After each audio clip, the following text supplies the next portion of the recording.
So good evening, everyone, and welcome to St Anne's, and the first of this year's lectures by our Humanitas Weidenfeld Professor of Comparative European Literature, Dame Marina Warner.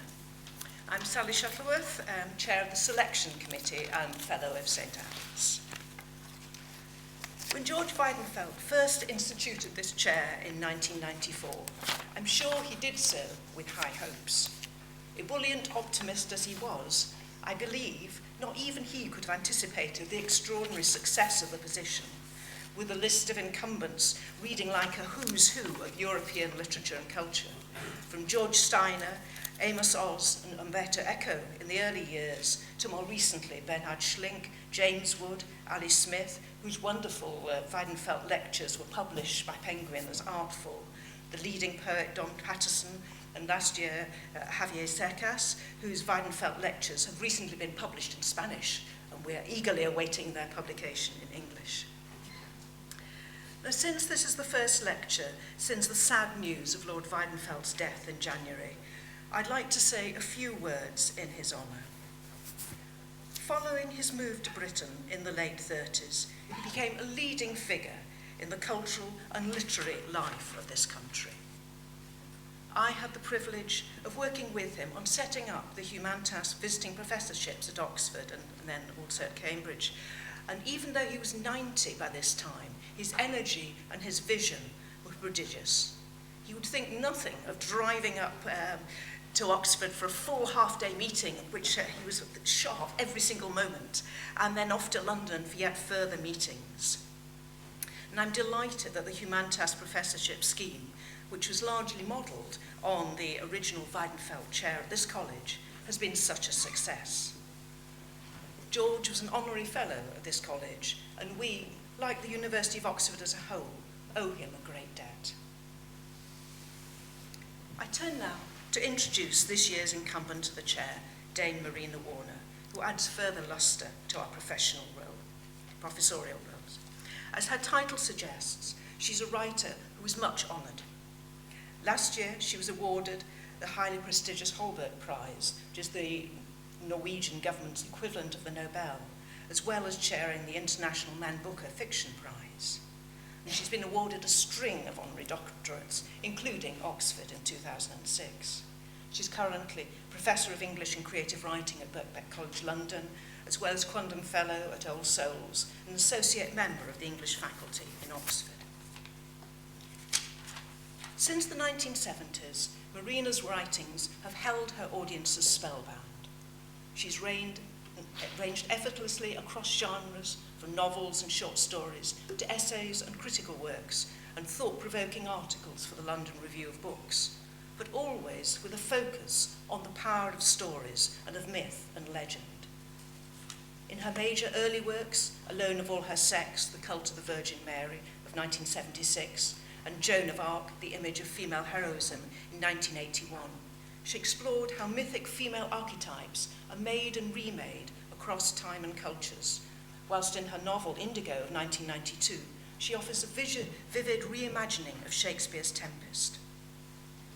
A whole series of books on myths, media and fairy tales have followed, including Phantasmagoria of 2006, and most recently, Once Upon a Time, a short history fairy tale published by OUP in 2014, and her latest collection of short stories, Fly Away Home, 2015.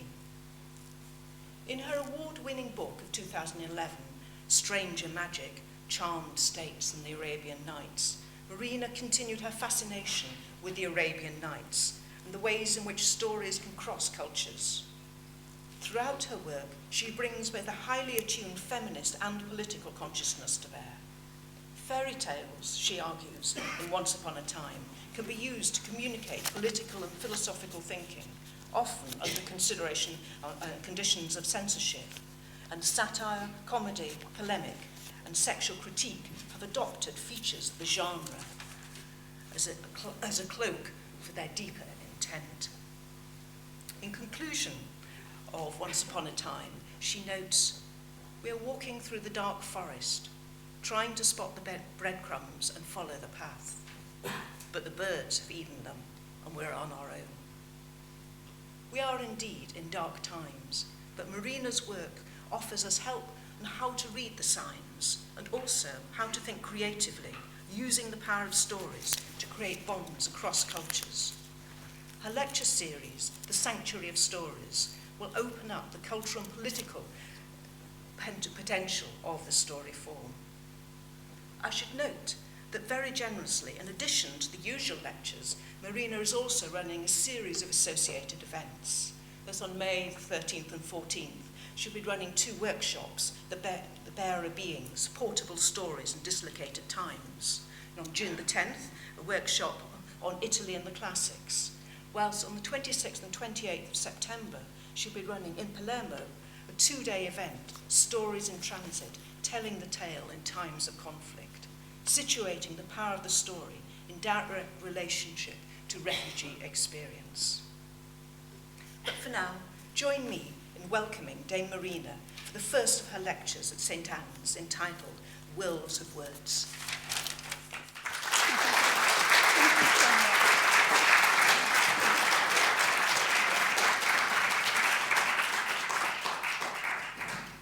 Thank you very, very much for overwhelmingly generous and thoughtful and kind introduction. I hope I can live up to it.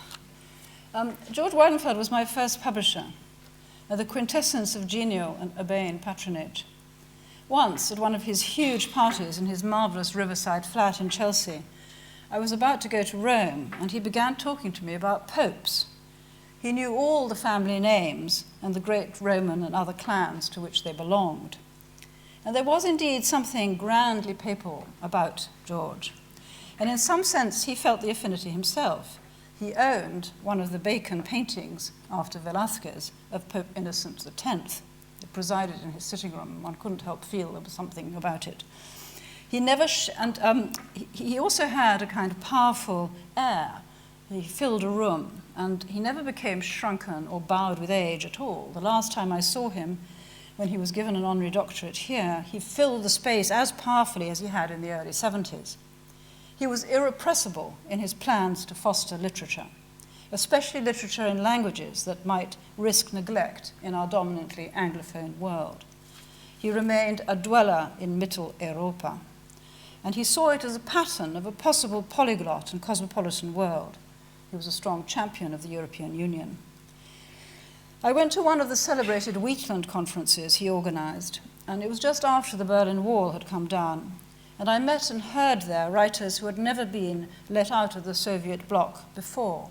One of them, the poet Olga Sedakova, asked me to send her a packet of sewing needles afterwards, as they didn't have any in Moscow. There were also Japanese and Chinese writers, generally unknown to most of us then. This situation has changed significantly, and George Weidenfeld's unstoppable energies certainly helped this opening of literary horizons. So I had a sense of destiny at work when I was invited to take up this visiting chair. I hope he would have concurred if I quote, "We shall not cease from exploration, and the end of all our exploring will be to arrive where we started and know the place for the first time." Thank you to St. Anne's, and especially to Sally Shuttleworth, for giving me a chance to continue these explorations. After the First World War, the fragile human body was muted, rendered incapable of speech in the force field of destructive torrents and explosions that had engulfed it. So wrote Walter Benjamin in a story called Sketched into the Mobile Dust. And he says something very similar at the start of his famous essay, The Storyteller, which he wrote in 1936. Today, when millions of people have been displaced for a multitude of reasons, chief among them war and poverty, drought and scarcity, want, we can indeed echo Benjamin when he says, "Every morning brings us the news of the globe, and yet we are poor in noteworthy stories." He was a great lover of fairy tales and folklore, and a believer in speculative fiction as a space of hope. Folk art and the world view of the child, he wrote, demand to be seen as collectivist ways of thinking. I think I can say, with Hannah Arendt, that stories are a form of action, the way we insert ourselves into the human world. and that the ability to produce stories is the way we become historical. By the title of these talks, The Sanctuary of Stories, I mean a way of thinking about fabulism as a resource to help recreate the lost place, le lieu perdu, not le temps perdu of Proust's novel, though time always plays a part in the idea of place, and to create them as a habitation of the mind when the body's contact has been severed. I'll be exploring ways places of safety have been created over time by acts of imagination, principally using words, but also narrative gestures and rituals such as pilgrimage and reenactment, imagery production and cartography, with their inextricable relation to remembered and invented stories. The three talks will explore the meaning of sanctuary primarily in relation to stories, because it is through narratives, often fictive but presented as historical, that different forms of sanctuary have been established and then destroyed. Sanctuaries are physical places which have been inscribed with meanings through planting of relics and the practice of pilgrimage in the past, making that place special, holy, with certain powers for providing safety and shelter, as medieval abbeys and churches were. This is the famous sanctuary knocker at Durham. I want to extend the term's meanings, however, to think about figurative sanctuaries, potential refuges and moorings and homes, which can offer sites of memory and for future attachments. While this first lecture takes up sanctuary as a place of narrative, the second talk will explore sanctuary in relation to time. Stories may be records of the past, but they have a historic role as warnings about what is to come. And this function has been greatly invigorated by a renewal of eschatological consciousness in troubled times. There's a new phrase I just picked up today, future-proofing, and I think stories often try to future-proof. The third will look at narrative structure, the arabesque, not the Euclidean regular solid or the column. In each of the three talks, I will include a passage from a long-time work in progress of mine, a kind of fiction memoir, which is organized as a glossary, and each of which contains a kind of story about my parents. This week, the word will be brogue, because I want to explore how ideas of home ground and mother tongue might be warping and shifting in modern diasporas. I'm also following the example of Ali Smith, who gave some of her lectures in the form of short stories. So this is a form of rivalry. Telling stories, making them up, passing them on are specifically human capacities. And in multifarious forms, stories are the oldest and richest depository of memories, experiences, and stratagems and devices for enduring, in Beckett's phrase, for going on, going on.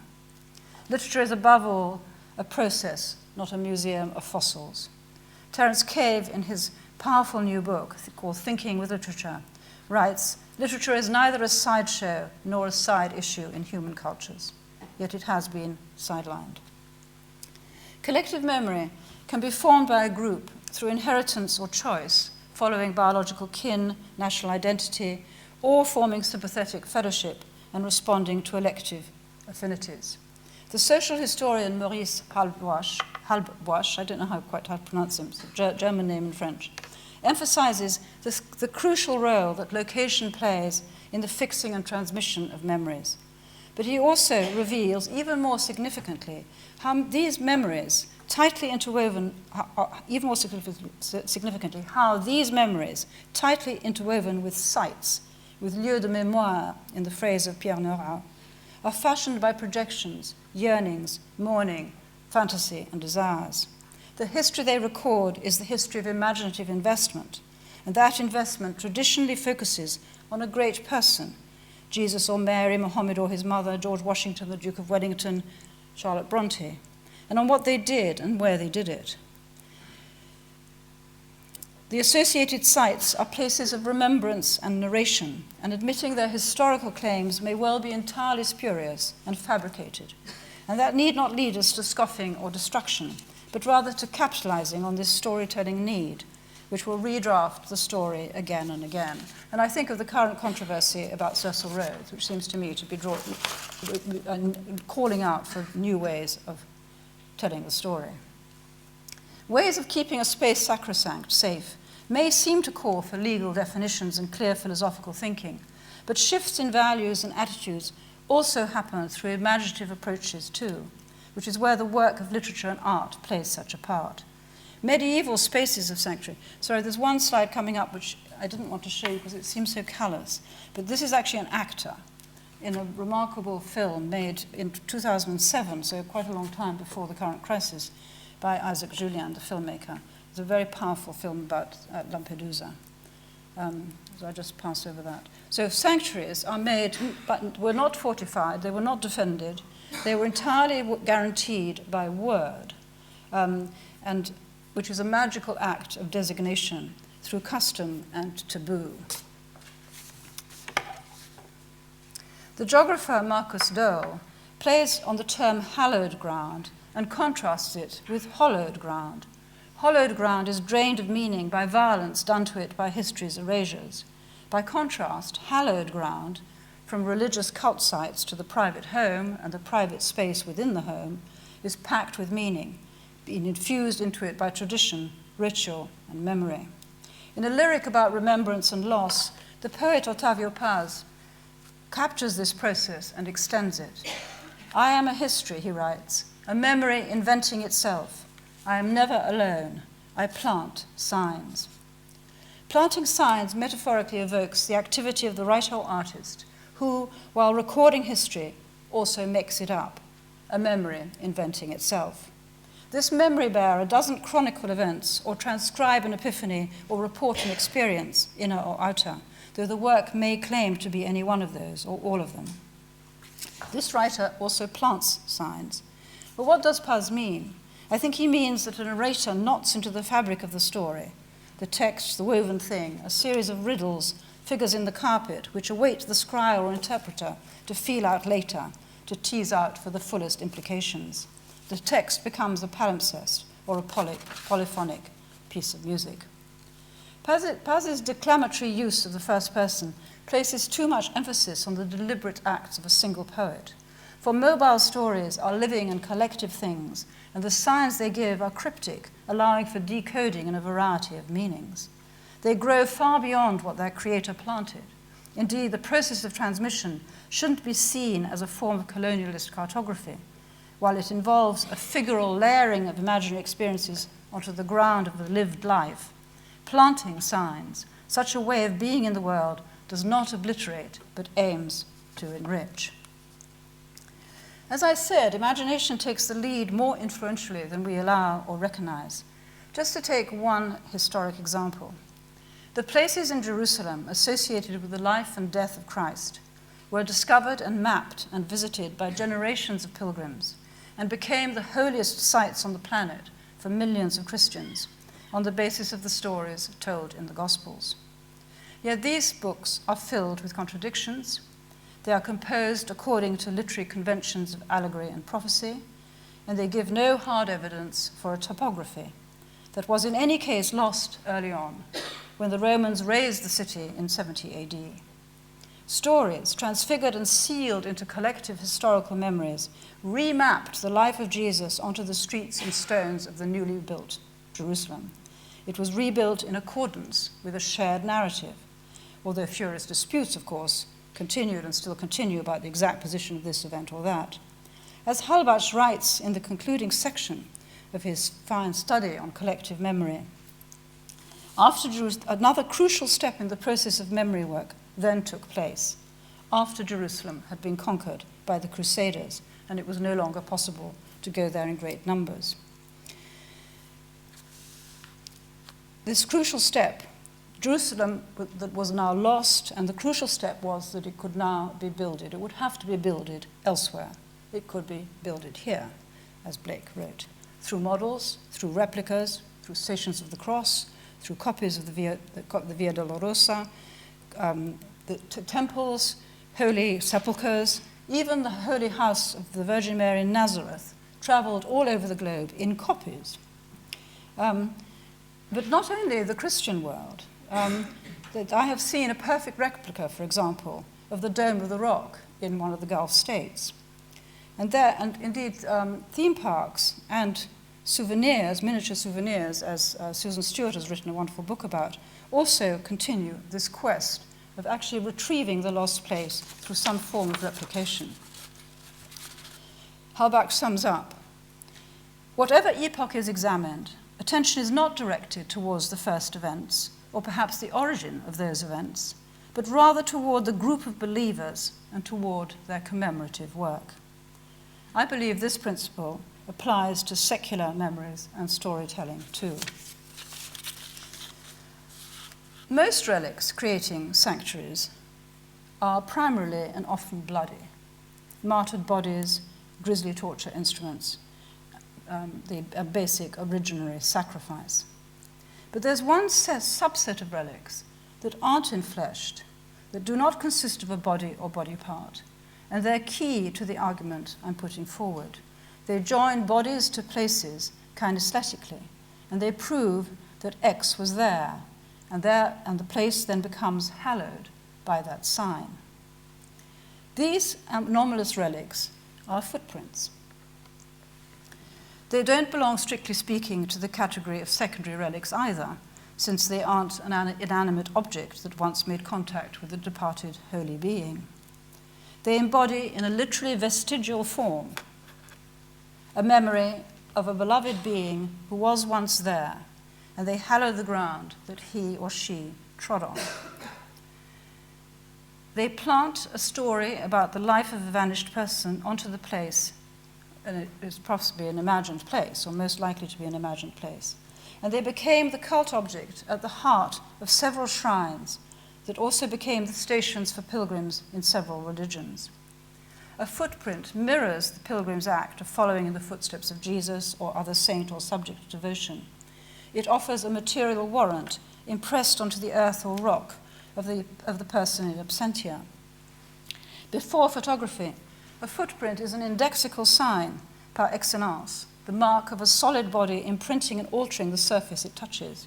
It can also be copied and transmitted. The transit of relics in the form of replicas, miniatures, models, badges, amulets, and contact prints, as I mentioned before, supplies contact with these precious signs of a now vanished and charmed presence. This is, as you see, a Ukraine one. There's the magic footprint of the Virgin when she appeared there. Another generation of copies then confirms this contact across the separation of death and the passing of time.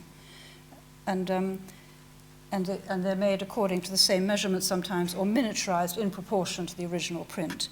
And the interesting thing is that I wanted to show you then the Hollywood Boulevard prints of the footprints of the Hollywood stars, which is a similar concept. But actually, they are the only image I have ever come across on the web that is so strongly copyrighted I could not find you a single image of it, which shows that actually, though I'm talking about the transmission through copies, that these copies are so precious that they actually absolutely embargoed. I mean, I couldn't even find a rogue one. I couldn't even find somebody who put it on their Facebook page.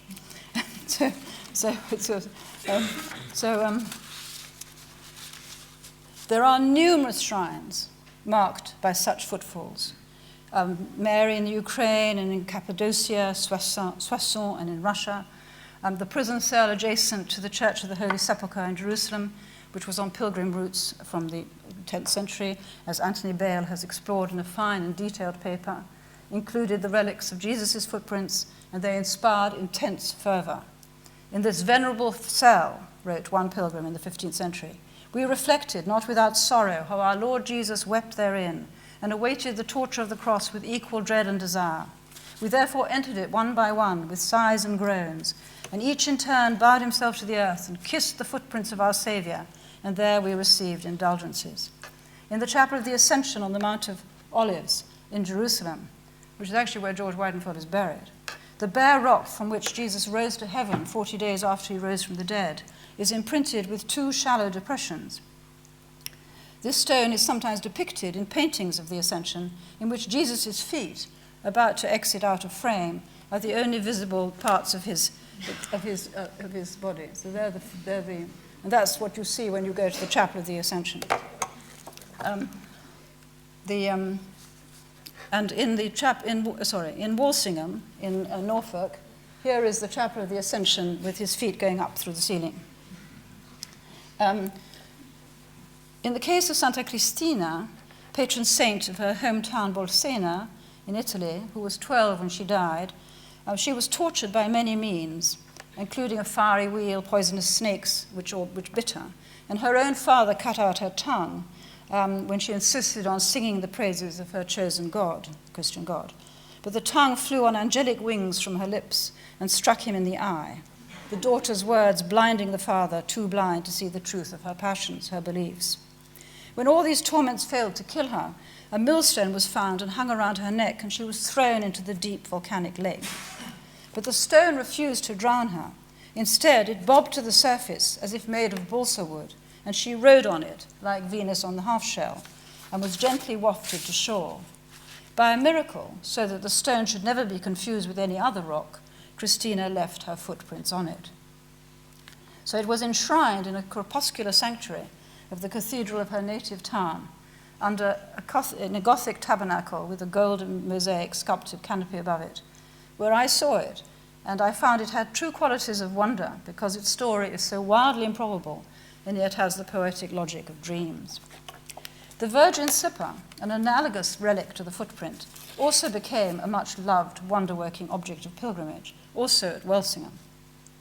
And it generated a secondary series of relics, votive souvenirs in the shape of her footprint, which you could take away from her shrine and earn you an indulgence in purgatory. The slippages here, from footprint to sandal and later to Mary's slipper, and subsequently the prints of its outline, acknowledge that the holy bodies were not barefoot. So the impressions taken from the soles of their foot, and the impressions are taken from the soles of their footwear. It's significant that this membrane between flesh and pilgrim does not matter, unlike the corporeal relics, and it reveals the intuitive sense of bodily mass and consequently presence that a footfall conveys. In Islam, this type of relic, one could call it a shadow relic, as in a photograph, which is also made by impression, figures all the more powerfully because it can convey presence without offering a likeness or simulacrum.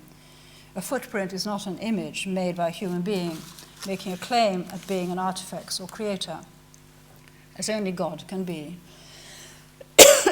according to the iconographic doctrines of Islam.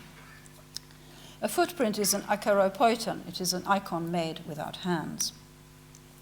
These widespread cults involve the planting of signs in space in order to overcome the absence, passage of time, and keep in touch with the dead, with the traces of their being. Now, you may be feeling uneasy at these symbols with their freight of irrationality and superstition.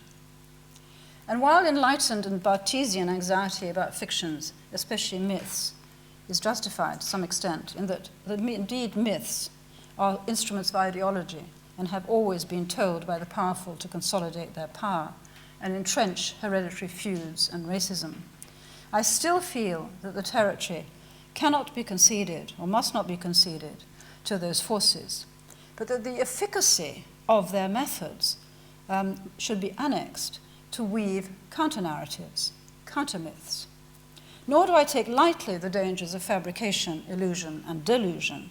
The grim lessons of recent history are that myth is always being remade and remade to serve the interests of a group and often to exclude others from it. Stories peddle lies alongside truth. They can express the most yearning ideals of the utopian imagination and entrench the most obscurantist righteous bigotry. But it's crucial to resist prejudicial and divisive stories with others that, in the words of Paul Ricoeur, telling a story is deploying an imaginary space for thought experiments in which moral judgment operates in a hypothetical mode. Books, one of the chief bearers of stories, and writers, the bearers of words, can inquire into monomyths and scriptures, and it's a mistake to think that stories have to be native to appeal. They can be blow-ins. You can put down your footfall on a stranger land. An example of this potential that changes the fate of the dislocated and unhomed occurs in the memoirs of the eminent literary critic Marcel Reich-Ranitzky, who died in 2013. In 1999, his book, Mein Leben, relates his remarkable odyssey as a Polish-Jewish refugee who was brought up in Berlin and his survival against the odds during the Third Reich.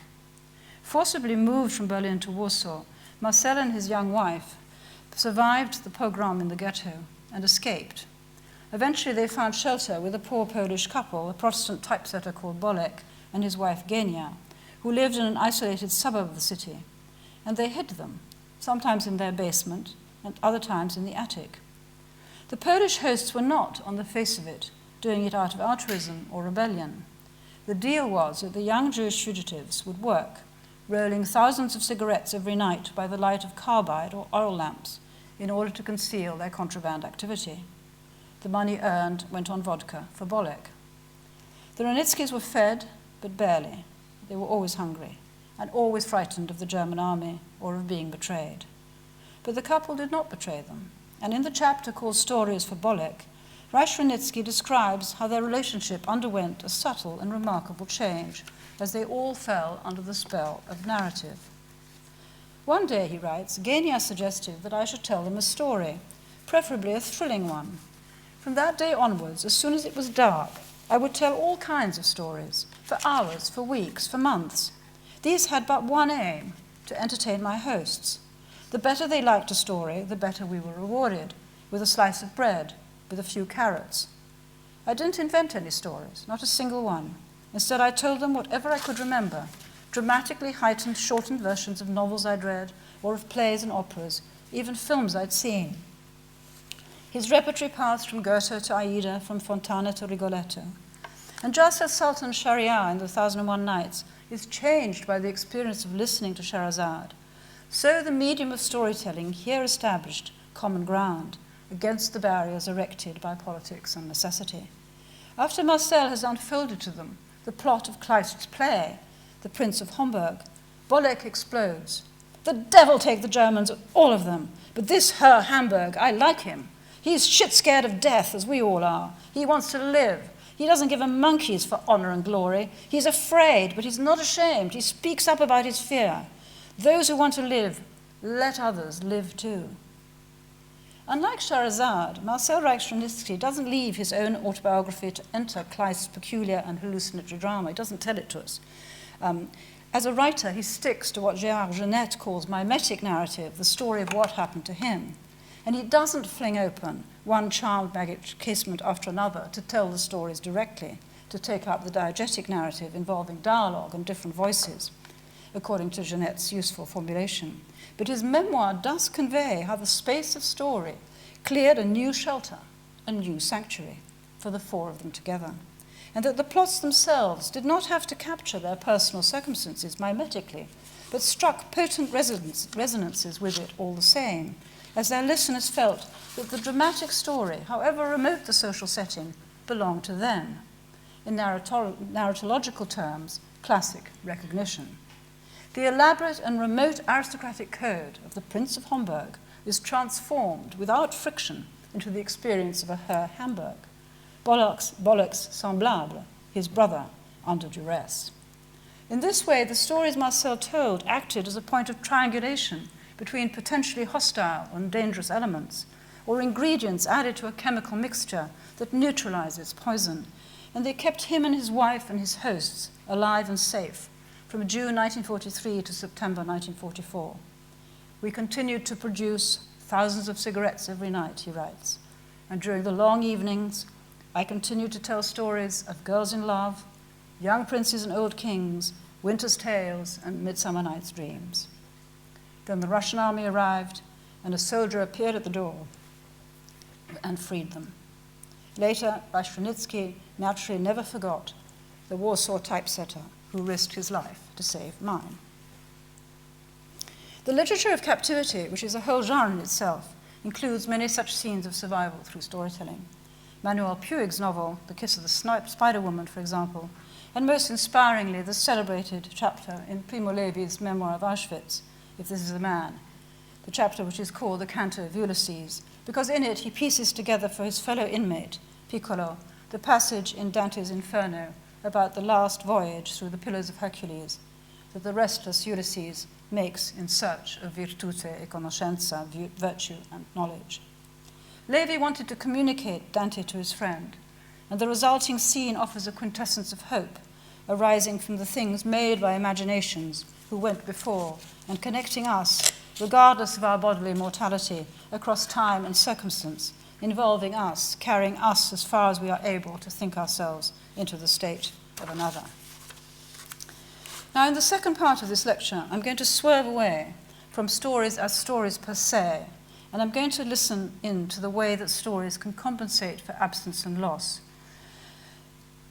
for the unhome state of displacement, by listening in to the word music of the languages in which they are told. The chorus of women in Medea, as translated from Euripides by Robin Robertson, expresses their longing to help Medea in her distress. If only we could charm her with music. But those old composers were such fools. They wrote melodies only for the happy times, festivals, grand banquets, celebrations. None of them thought to make a music for real life, music that would salve our wounds and soothe our bitter griefs. We need a tune when there's no food to eat. The ancient Greek chorus would have been singing, but tune here can be taken as language music as well as a metaphor. Recently, I heard the actor Adrian Lester talking about his art, and he mentioned, regarding accents, the tune pattern of speech. A place remembered also has a tune pattern. A story as sound can act as a crucial site of memory and attachments. And I'm not only thinking of early summer loves and the pop songs that capture them. I was very interested that Sarah Bakewell, in her radio series on the Existentialist Café, her book about the French philosophers, uses Juliette Gréco over the credits. And that, to me, is absolutely French existentialism as well. I mean, Juliette Gréco's voice is inhabited for me by memories of reading those philosophers. Stories don't exist intrinsically as texts, but as layered mental objects. They're not glass bathyspheres with which to look out at the world. The story acts like a cluster of iron filings that has been magnetized by a powerful but now distant source. The cluster moves this way and that as new forces play upon it. It shifts its shape and size and sheds bits and pieces and picks up others as it continues. But unlike magnetized iron filings, stories have voice. They happen in dialogue with written texts, but they're not constrained by writing or scribal culture. Indeed, the internet and digital technologies are bringing about a revival of the pre-Gutenberg era and of the skaldic and Hakawati, Arabic for storyteller, skaldic, as you know, in Scandinavian, now caught under the rubric of spoken word genre, a vast arena for varieties of performance, recitation, speech, combining sound, image, and voice. The traffic in mobile stories is rising with this strong and omnipresent return of acoustics to communication, as I mentioned before, in which the oral is no longer placed in opposition to the literate. Books and written texts are only one form of story bearer. As the artist-poet Caroline Bergvall has observed, I also think that the oral text, the voiced text, is one of the defining aspects of the massive changes brewing in our general literacies. And poetry and the performance or recording of texts and voices has much to offer here. It is an important archaic cultural tool for the future, too.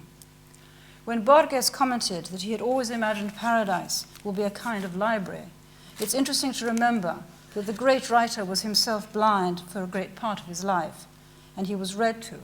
Books for him were sounded.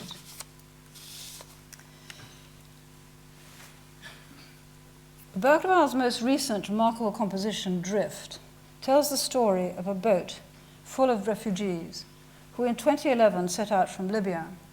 They were abandoned by the traffickers without food or fuel or water, a melancholy story that all too common now, to drift in the Mediterranean, and nobody helped them, including many who had noticed them, but did nothing, until everybody on board died of thirst or drowned.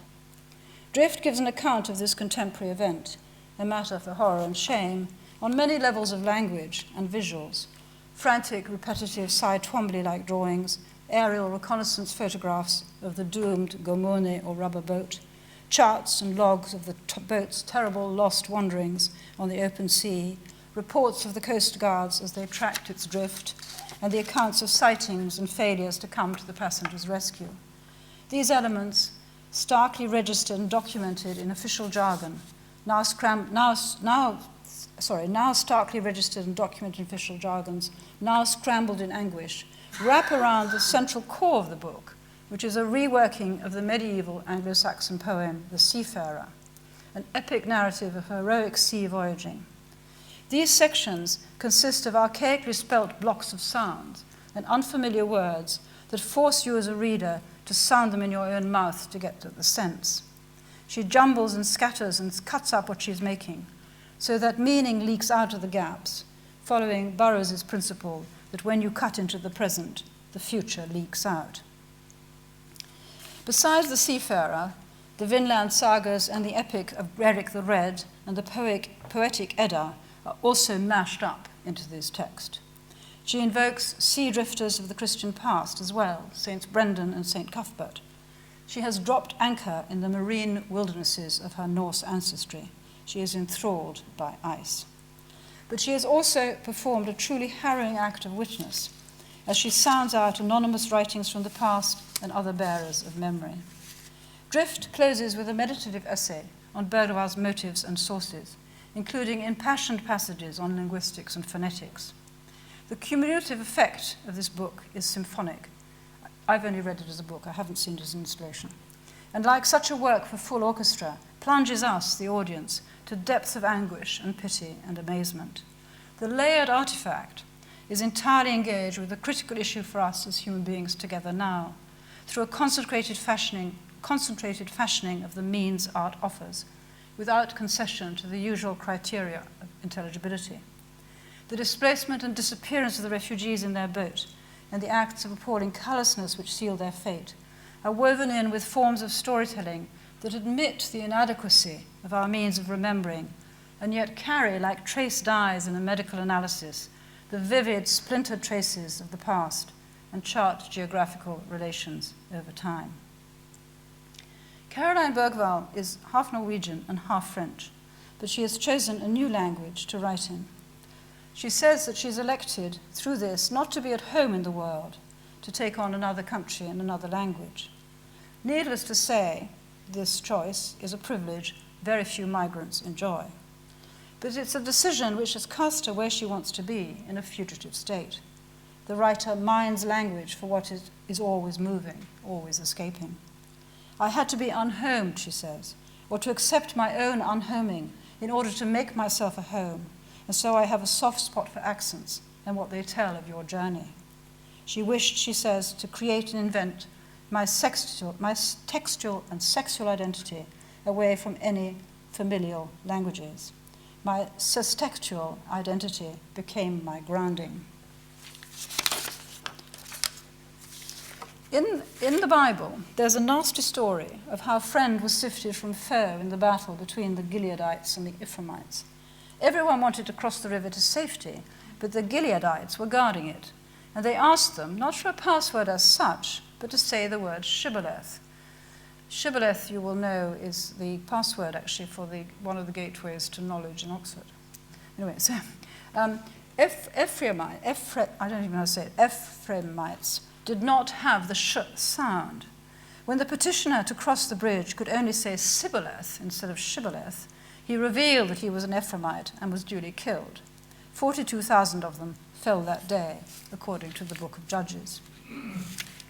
The origin of the term Shibboleth, meaning a tribal belief which defines one group against another, has many gloomy counterparts in history of civil conflicts and feuds. In 1937, in the Dominican Republic, the word parsley in Spanish, perejil, became the brutal test. If you could not pronounce the R in the Spanish style, you were murdered. Caroline Bergwall was inspired by this event in her soundpiece, an earlier soundpiece from 2001, which is called Say Parsley. It is always possible to be fluent in the semantics and syntax of a language, but very rarely can you lose that trace and texture of your unmistakable tongue. In biblical and other policies of ethnic cleansing, how you speak will be used against you. But to contemporary ears, that response has thankfully become abominable. manifestly unjust and immoral, against humanity. And with this enlightenment, openness to plurality of linguistic expression and tonalities, as carried by local stories, may follow. In his long meditative poem, An Ordinary Evening in New Haven, Wallace Stevens calls to mind the spirit's speeches, the indefinite, confused illuminations and sonorities, so much ourselves we cannot tell apart, the idea and the bearer being of the idea. He means here, I think, that sound and sense are enmeshed, and that Babel or medley are necessary bearers of our sense of self and relation. By allowing confusion to enter into play, Stephen draws attention to an impetus of imaginative literature in the first place, and illuminates the role of stories, that they are not ways of reaching a solution. Their acts of resolution are ambiguous, and more often than not, failures. They communicate hurt, and they do not lift the mystery of what happens, or clear the opacity of our understanding. Orpheus, Antigone, Snow White, Sinbad give us access to experience, and they hold us precisely because there is no easy answer to their predicaments. The effects of assuagement come from the telling, not the outcome. Stories are not theorems. At best, they might be conjectures, but mostly they present baffling puzzles. Translation between languages and cultures can never be complete, nor should it attempt to be, as we have learned from colonialism. Stories tussle with these bequests from the past and these existential thought-comings.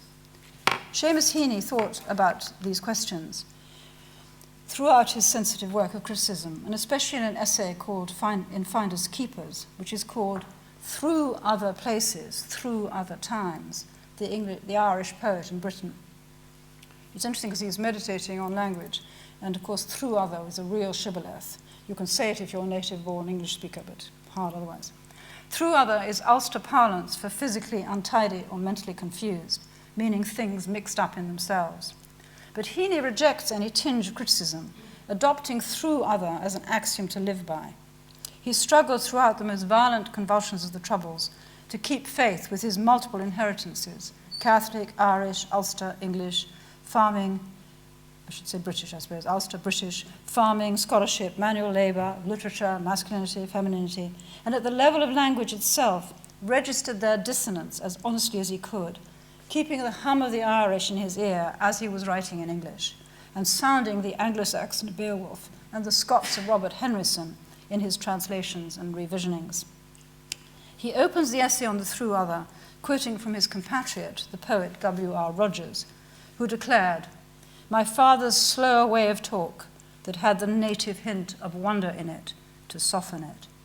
Heaney rightly recognizes a touch of winsomeness in Rogers' remembrance of Ulster voices, and he presses on to affirm something more prickly, something harsher, that being at several removes from nativity and from ethnic origins, i.e. being Irish but writing in English and resident in America to boot, as was the case for Heaney for many years, can be fruitful for writing poetry and doing the work that literature can do, to take us deeper into ourselves and our relations with one another. Heaney underscores here the work of language as a pattern of sounds, like birdsong, animal cries and whimpers, chimpanzee chest thumping. It is not only, he writes, a poem's explicit personal concerns and paraphrasable content that need attending to. A précis of the content, for example, takes no account of the literary echoes and allusions which can be fundamental to its poetic energy.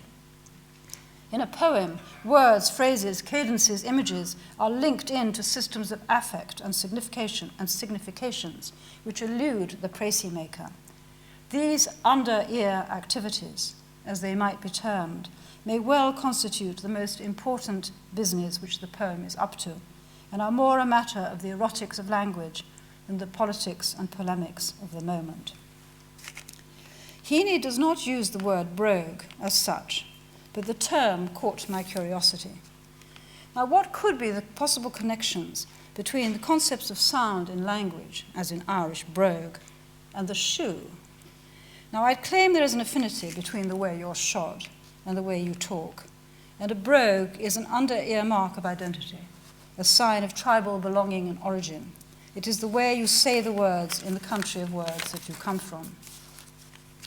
The OED and other dictionaries are not sure that the second meaning of brogue, which refers to a kind of country accent and intonation and dialect, has any verifiable connection with the first meaning of a certain kind of shoe. Although they insist that its derivation is unknown, the Oxford lexicographers concede that it might have arisen because the same people who wore brogues spoke that way when they spoke English, the Irish and the Scots. Not all the quotations supplied by the dictionary are pejorative. Brogue can be broad, but also lilting and seductive.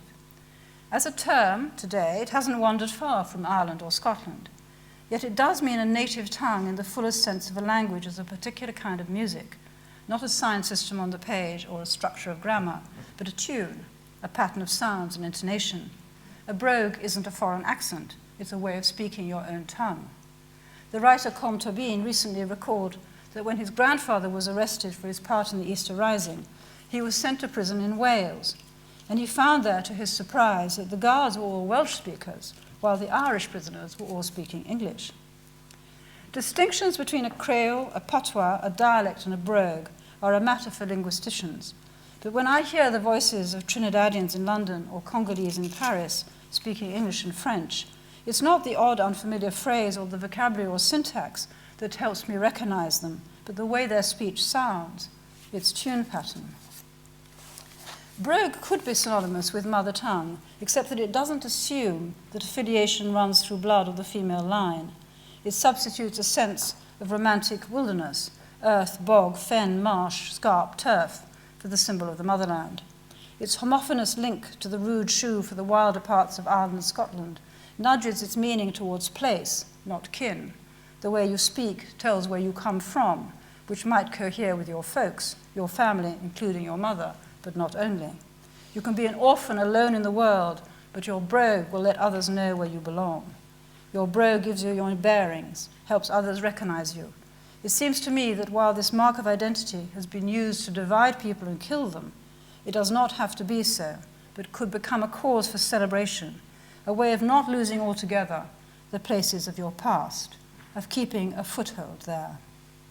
So it seems to me odd that this most resonant word has not been extended to other languages besides English as spoken by Irish and Scots. It seems to me that it keeps the memory trace of the native place where you first learn to speak, even when you are a native and speak like one. Okay, so now this is my as it were, my piece from my book. When Lieutenant Colonel Francis Everard came back after 6 years of fighting at long last from India and joined Beata in London, where she had first arrived a few months before from her hometown in southern Italy, he took her to be fitted for a pair of English brogues. Peel and Company near Bond Street was a family firm famous for their clientele, Fred Astaire, the king before he abdicated, and Mrs. Simpson, Marlene Dietrich. They measured their feet, each one separately, and entered the results in a series of ledgers known as the feet books. The bespoke shoemakers then modelled a wooden last to be used to make each shoe. The last was numbered with the client's personal number. Beata's was 289643. So this is her on the far left, as when she was a little girl, and here she is. And these feet books were then kept in the firm's store for use when a second pair or even a third was ordered. The Peel dynasty of cobblers, who stretched back at least to 1791 or even some claim to 1565, and showed at the Great Exhibition of 1851 and the Festival of Britain a century later, only stopped making shoes in 1965.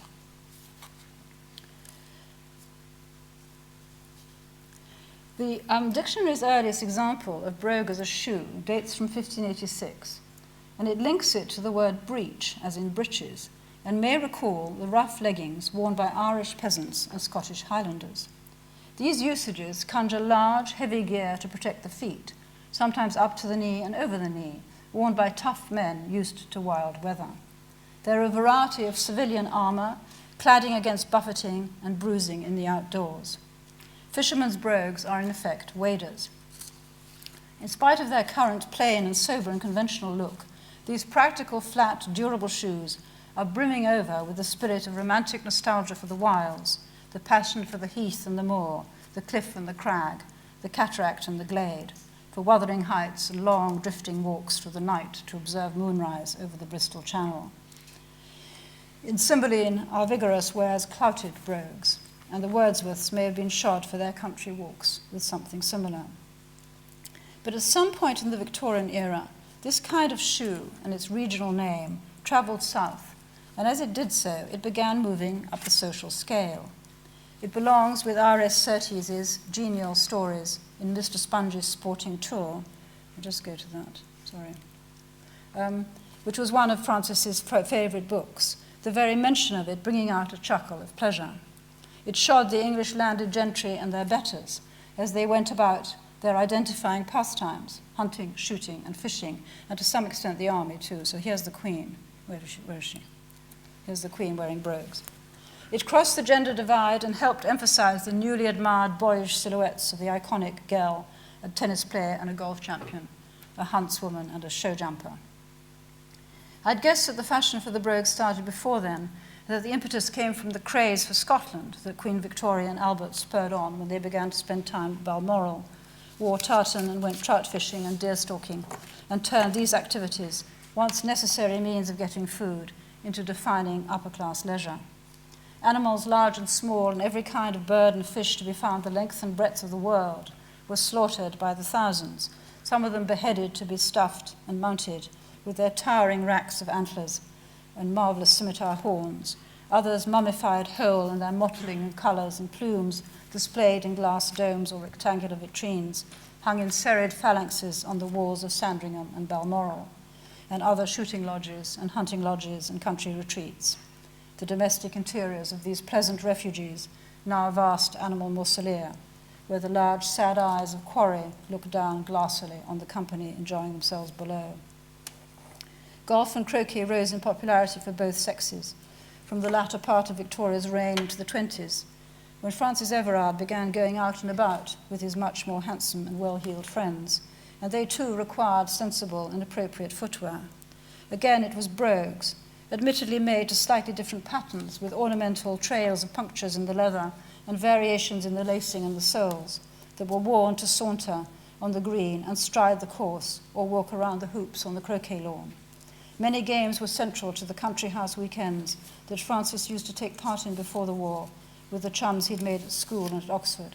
Some of the time was spent playing cards and billiards and chess, but mostly they liked being out of doors, points to point and steeplechasing, fly fishing, race meets and riding to hounds, beagling and even otter hunting. All these activities were part of the social round before the war. He'd play a round of golf now and then when he was still an undergraduate at Oxford, and go to the races whenever he could. The Dublin horse trials were a fixture in the social calendar of his tribe, and parties in the houses of the Anglo-Irish. These were still flourishing in spite of the new republic. Later, during the war itself, any chance he got for furlough, he'd go to Cairo, where at Gazera Sporting Club on the island of Zamalek in the middle of the Nile, there was a splendid golf course, and racing on the racetrack, as well as shooting in the countryside around. He felt himself at home. He wrote to his mother in 1943, "Cairo is my second home." Not many of these leisure pursuits were known in southern Italy, not least to Beata as she was growing up. Men with hunting rifles ranged the open country as the songbirds winged their way south, and dovecotes are as common as sheepfolds. In Rome and Naples, racing, sometimes in trotting calèches, were held, often unofficially. But the golf course, in a terrain where there are no great rivers like the Nile and scant rainfall, was as yet unknown. Peel's premises occupied after the war, when Beata was fitted for her shoes. I've got them in the wrong order. Peel's premises occupied an elegant run of Victorian arts and crafts buildings at Oxford Street, 487 Oxford Street. They moved later, in 1958, to Wigmore Street, but that was 12 years after Francis splashed out on a pair for his newly arrived young Italian wife, an English classic, a variation on the glass slipper, sturdier by far, but as clear an expression of his hopes for his bride and his values. Peel's shoes were very expensive, and Beata realized the seriousness of the gift as the Peel fit her in a grey-beige overall, with a tape measure around his neck, knelt in front of her and drew the outline of her left foot and then her right on the paper he had asked her to stand on. He was cheerful, chaffing with Frances across her shoulders, about the future that lay ahead when she would be putting on this marvellous pair of brogues,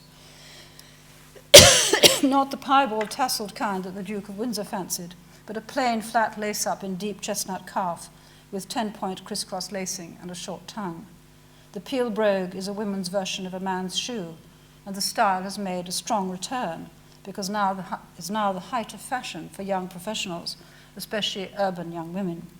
But in the 1940s, when Beata was fitted for her pair, they announced an English country life to come. She was no longer to be stepping out on the lungomare in Bari in strappy espadrilles of a summer evening in the blessed cool, arm in arm with her sisters and cousins for the ritual passeggiata, let alone feel the warm sand under her bare feet by the Adriatic near the harbour of her city. The brogues would move her closer to the Queen on parade. The brogues would walk her safely on turf and moorland and through woodland and along riverbanks where the trout twinked to the surface for water boatmen and flies, and across winter fields where the pheasants whirred up, a bolt of colour out of the undulating grey. When Beata was given a pair of brogues made to her unique measurements, she understood their elegance and the craft that went into making them, but they are not her kind of shoe and never were. Though they show some signs of aging and wear, they are still rather pristine. But they were treasured for another reason. They marked a rite of passage, a kind of initiation into a caste, into a tribe, into a new place of belonging, just as Cinderella's foot uniquely matched the glass slipper which would transform her fate. The symbolism of shoes isn't identical to the symbolism of the footprint, because shoes are an element in self-fashioning and other kinds of transformation, whereas the footprint is technically indexical, the actual mark of the body on the earth, as I said.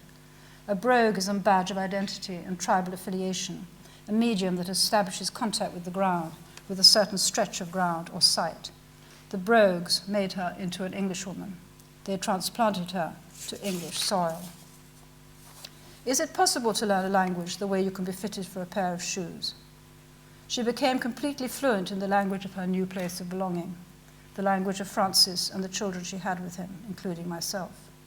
And she wrote and thought in English, except when she played cards, cast off stitches when knitting, prayed, or wrote her personal diaries. She didn't have much of an accent, but the tuned pattern of her speech, gestures, mien, a brogue, was always identifiably, charmingly Italian. The brogues were Beata's membership, a swipe card, a badge which gained her entrance to a certain way of life. Like a way of saying things, they located her. She looked into the mirror of her story and found herself being another. Yet at the same time, her under-ear speech was always reverberating to the language world of the home she had left behind as she reviewed and recalled her story and made up new ways of telling it. Thank you.